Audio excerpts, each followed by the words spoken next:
बारिश इतनी तेज हो रही थी मानो सब कुछ बहा कर ले जाए। मैं काफी मुश्किल से ही घर पहुंच पाया था, पर फिर भी मुझे घर पहुंचते पहुंचते तकरीबन रात के 11 बज गए थे। तो इसी बीच मैं जब फ्रेश हो ही रहा था कि तभी अचानक किसी ने दरवाजा ठकठकाया। तो इसी बीच जब मेरी वाइफ ने दरवाजा खोला तो वहाँ एक 20-21 साल की लड़की खड़ी थी। वह पूरी तरह भीग चुकी थी। तो इसी में रमा ने उसे अंदर आने को कहा क्योंकि वह काफी घबराई हुई भी लग रही थी। तो अंदर आते ही वह रोने लगी। तो जब रमा ने उसके रोने का कारण पूछा तो उसने कहा कि उसके पिता की तबीयत बहुत खराब है और इसीलिए वह इस मौसम में भी मुझे इतनी रात को अकेले बुलाने चली आई थी। मैं उस मौसम में बाहर निकलना तो नहीं चाहता था, पर उसकी हालत देखकर मुझे दया आ गई और मैं उसके साथ जाने के लिए मान गया। तो इसी में हम दोनों उस भयानक मौसम में निकल पड़े। वह आगे, मैं ठीक उसके पीछे। चारों ओर भयानक अंधेरा, टॉर्च की रोशनी के सिवाय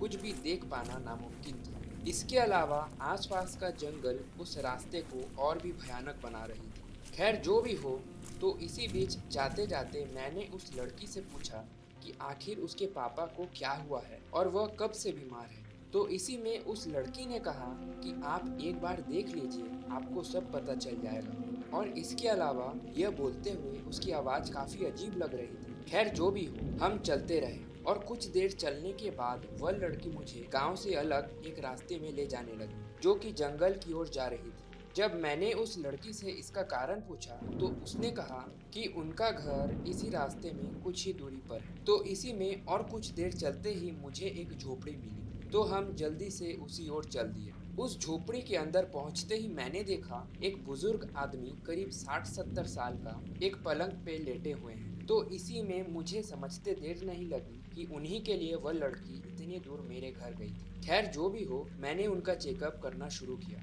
पर पूरी तरीके से चेकअप करने के बाद मैं काफी कंफ्यूज था क्योंकि उनको कोई भी बीमारी या उसके सिम्टम्स बिल्कुल थे ही नहीं। पर फिर भी उनकी पल्स और हार्ट बीट बहुत ही असामान्य था, ऐसे जैसे कुछ ही देर में उनकी मृत्यु हो जाएगी। तो इसी में मैंने उनको कुछ दवाई दिया और कहा कि मैं सुबह वापस उन्हें देखने आऊंगा, और यह कहकर मैं वहां से अपने घर की ओर निकल गया।